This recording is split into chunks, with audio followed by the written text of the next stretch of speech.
Welcome to Civics and Coffee. My name is Alicia, and I am a self-professed history nerd. Each week, I'm going to chat about a topic on U.S. history and give you both the highlights and occasionally break down some of the complexities in history and share stories you may not remember learning in high school, all in the time it takes to enjoy a cup of coffee.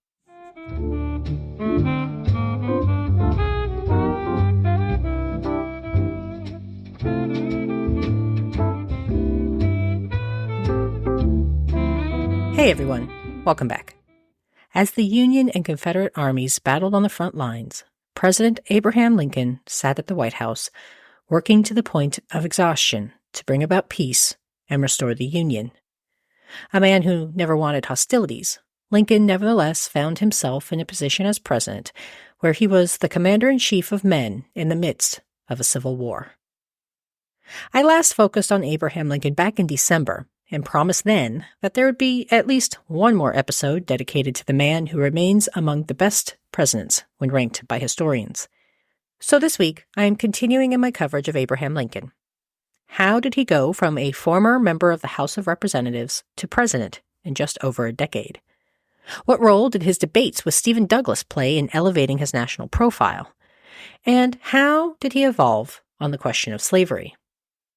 Grab your cup of coffee, peeps. Let's do this. When I last focused on Lincoln, he had just been elected to the House of Representatives and caused a bit of a stir when he spoke out against President Polk and questioned his motivations for entering into war with Mexico. On December 22, 1847, Representative Lincoln asked President Polk to answer questions about the war, including clarification as to whether the loss of life used to enter into the conflict happened on U.S. soil. This anti-war rhetoric threw Lincoln's family and friends back home in Illinois through a bit of a loop, and many interpreted Lincoln's comments as a lack of support for the troops serving, despite the fact that Lincoln repeatedly voted for legislation that provided funding for soldiers. Lincoln made the best of his time in the House, introducing legislation proposing for the elimination of slavery within the district. Under the terms of his bill, slave owners would be entitled to compensation. However, Lincoln was unsuccessful in gaining much support for the bill, and it died before ever getting off the ground. After the completion of his term in the House, Lincoln returned to practicing law, where he traveled the 8th Judicial Circuit. Out of politics and back home, Lincoln's wife, Mary, had hoped she would get her husband back, but she would continue to find herself running the House on her own as her husband traveled throughout the state. Although Lincoln went back to practicing law, he remained attuned to what was happening in the political arena. While he did not run for office himself, Lincoln campaigned on behalf of Republican candidate John C. Fremont in the 1856 presidential election, a contest that ultimately went to Lincoln's predecessor, James Buchanan. In June of 1858, Lincoln gave his famous House Divided speech, where he said partially, quote, "A house divided against itself cannot stand. I believe this government cannot endure permanently half slave and half free. I do not expect the Union to be dissolved. I do not expect the house to fall, but I do expect it will cease to be divided." End quote. Drafted in the aftermath of the Dred Scott decision in 1857, Lincoln gave the speech at the Republican State Convention as he launched his campaign for Senate against Stephen Douglas. The speech, which was intended to offer a contrast between Lincoln and Douglas on the issue of slavery, was seen as radical. Whereas Lincoln was trying to explain where he stood on the issue and his belief that eventually the United States would either embrace or abolish slavery in its entirety, many who heard the speech charged Lincoln was calling for a civil war. He unintentionally said the quiet part out loud. The country could not continue to be split on the issue of slavery's expansion, and compromises were not the answer. However, as Lincoln indicated in his speech, he did not believe the Union would need to collapse. But his critics and political rival Stephen Douglas took Lincoln's words and used them throughout the 1858 election season as proof that Lincoln was an overzealous abolitionist looking to eradicate the economic system. The two candidates embarked on a marathon series of debates throughout the year.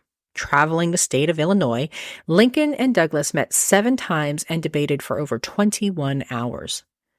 Spectators came to watch the two men exchange ideas, including nearly 20,000 people who descended upon Galesburg on October 7th, making it the most attended debate of the campaign. For Lincoln, running against someone like Stephen Douglas was a bit of a David and Goliath situation. As historian and Lincoln biographer Ronald C. White observed, quote, "At the time of the debates, Douglas was a leading national actor, while Lincoln was regarded solely as an Illinois politician." End quote. Ultimately, Lincoln lost his bid for the Senate, but the debates and his campaign helped elevate his national profile, leading some in the Republican Party to look at Lincoln as a potential candidate for president in the upcoming 1860 election. Reflecting later in life on his loss of the Senate seat, Lincoln apparently said to himself, quote, "It's a slip and not a fall," end quote. As I mentioned, despite losing to Douglas, Lincoln had done enough to elevate his profile to the point where party leaders and newspapers began seriously considering him for the presidency. In November of 1858, the Chicago Democrat wrote about Lincoln, quote, "Present his name to the National Republican Convention, first for president and next for vice president," end quote. For his part, Lincoln remained publicly humble, deferring the compliments by naming other, more recognizable politicians who may be better suited for the role. In discussions with friend and fellow lawyer Jesse Fell, Lincoln said of the presidency rumors, quote, "I admit the force of much that you say, and admit that I am ambitious and would like to be president. I am not insensible to the compliments you pay me, and the interest you manifest in the matter. But there is no such good luck in store for me as the presidency of these United States." End quote. Whatever his sense about his chances, Lincoln spent most of 1859 traveling and giving speeches, likely testing the political waters to see if he had what it took to capture enough votes. When the Republican Party launched their convention in May of 1860, Lincoln was still considered a bit of a dark horse candidate, but managed to surprise everyone by clinching the nomination on the third ballot. I covered the election of 1860 in a previous episode, so be sure to cue it up after this one if you want to hear more about it. Of course, even without listening to that episode, you can likely guess who was successful in the presidential contest. Not without some drama, of course.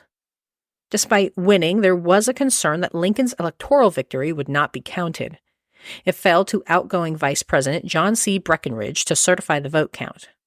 Breckinridge, who had also run for the presidency and was a Southern sympathizer, followed his constitutional duty and certified the election for Lincoln, making him the 16th president of the United States. As president-elect, Lincoln faced uncharted waters as almost immediately upon his election, states began announcing their intention to secede from the Union, with South Carolina becoming the first state to do so in December of 1860. Some 5 months before Lincoln was scheduled to take the oath of office. James Buchanan, who was the outgoing incumbent, failed to take concrete steps to prevent states from leaving the Union, leaving Lincoln to figure out how to address the situation upon entering office. Never before had a president faced a crisis as gravely serious as secession. The country itself was on the line. Lincoln kept a level head and vowed that if civil war was in fact to come, it would not be as a result of the federal government making the first move. As you've been following along with the Civil War series here on the pod, you know that Lincoln's hand was forced during his attempt to restock Fort Sumter when shots were fired on April 12, 1861, barely a month into Lincoln's administration. The president's sole focus became how to end the war quickly and how to ensure that other states did not join the southern half of the country in seceding from the Union. The presidency ages everyone, but the toll of the Civil War was clear when you review photos of Lincoln throughout his administration. Over the course of the 4-year conflict, over 200 battles were fought, leading to the deaths of over 600,000 men and women. The nation itself was remade throughout the conflict as the federal government expanded and the war prompted advancements in medical treatments and technology. But throughout it all, Lincoln remained steadfast in his commitment to ensuring the reunification of the country. In a letter to Secretary of State William Seward in June of 1862, Lincoln wrote, quote, "I expect to maintain this contest until successful, or till I die, or am conquered, or my term expires, or Congress or the country forsakes me." End quote. Lincoln wanted desperately to reunify the country, but as the conflict dragged on, Lincoln began reassessing his position on the topic of slavery and black freedom. Although Lincoln had long been personally opposed to the slave system, he was consistent in his public statements that as president, he would take no action to abolish slavery where it already existed. His hope was to limit its further expansion. Like many white Americans of the period, Lincoln held paternalistic views of African Americans, believing that once free, black men and women would be better suited living outside of the United States, as he thought white and black men could not live together peacefully. It wasn't until a year until the Civil War that Lincoln began to reconsider his previous viewpoint. Understanding how committed the Confederacy was to ensuring their survival, Lincoln began privately debating whether emancipating African Americans would help shift the tide of the war in the Union's favor. He drafted a version of what would become the Emancipation Proclamation in July of 1862 and shared its contents with members of his cabinet. Lincoln was clear in his intentions. He was sharing the proclamation only for advice on the merits of the issue, not to debate whether he should move forward. The cabinet had mixed reactions to the proclamation, but it was Secretary of State Seward who made Lincoln pause. The summer had not been kind to the Union, as they lost battle after battle. In Seward's opinion, if Lincoln moved forward with announcing the Emancipation Proclamation right away, it would be seen as a desperate act by the losing side. Instead, Seward recommended Lincoln wait until a Union victory to help reframe the message. Lincoln agreed. There were practical purposes to Lincoln's decision, too. Lincoln knew he needed reinforcements and wanted to get African Americans involved in the war effort to help defeat the Confederacy. But he realized that asking these men to risk their lives for nothing in return would likely not garner the results he wanted.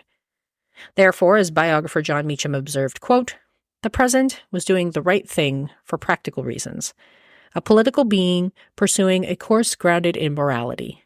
End quote.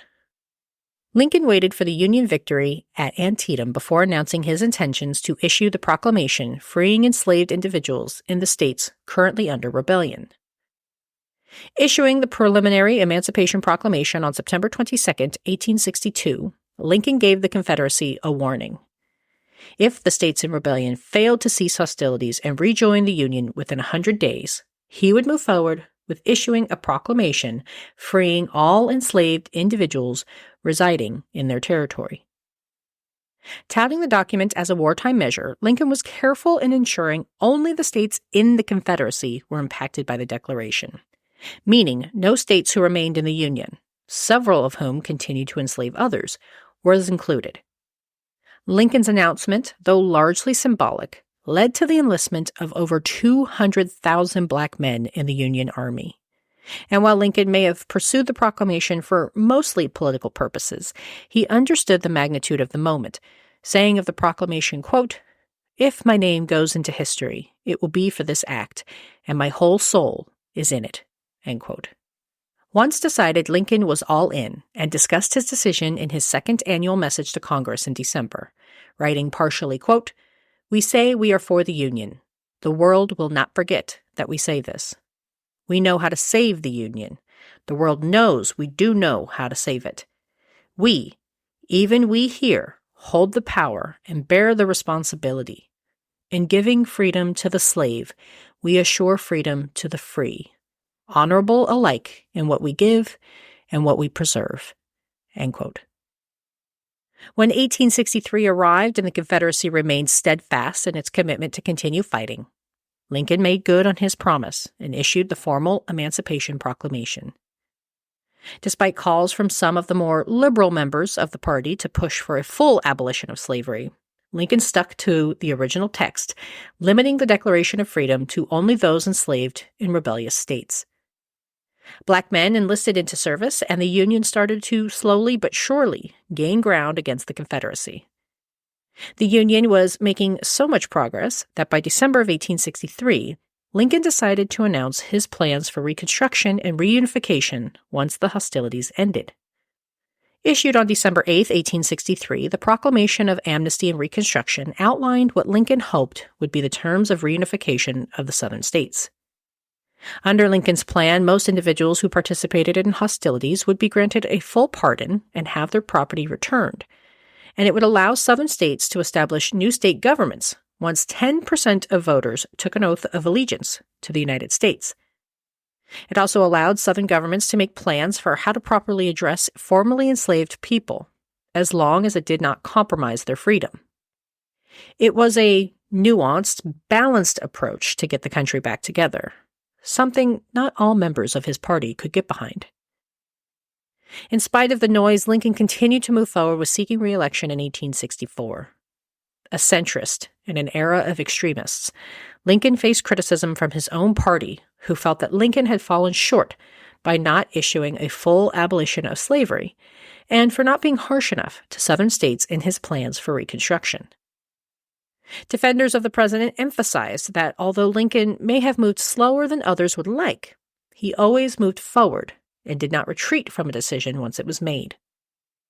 Some pushed for military commander and future president Ulysses S. Grant to replace Lincoln, but Grant remained in support of the president.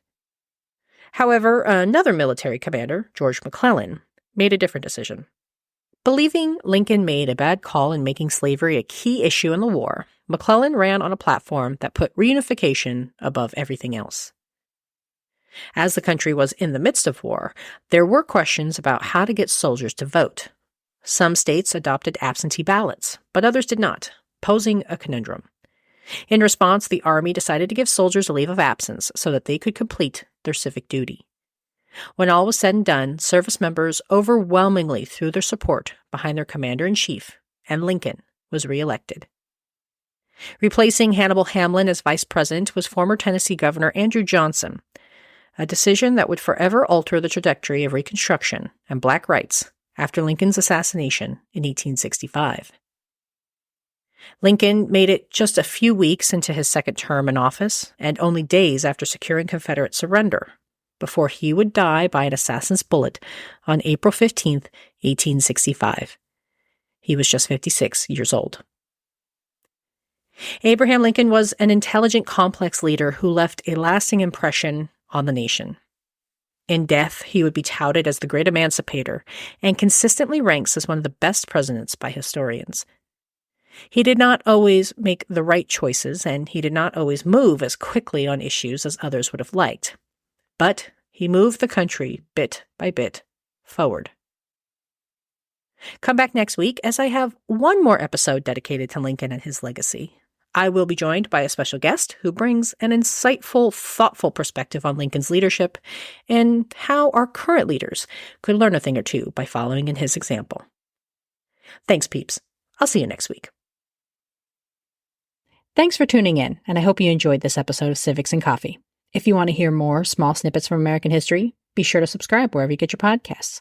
Thanks for joining me, and I look forward to our next cup of coffee together.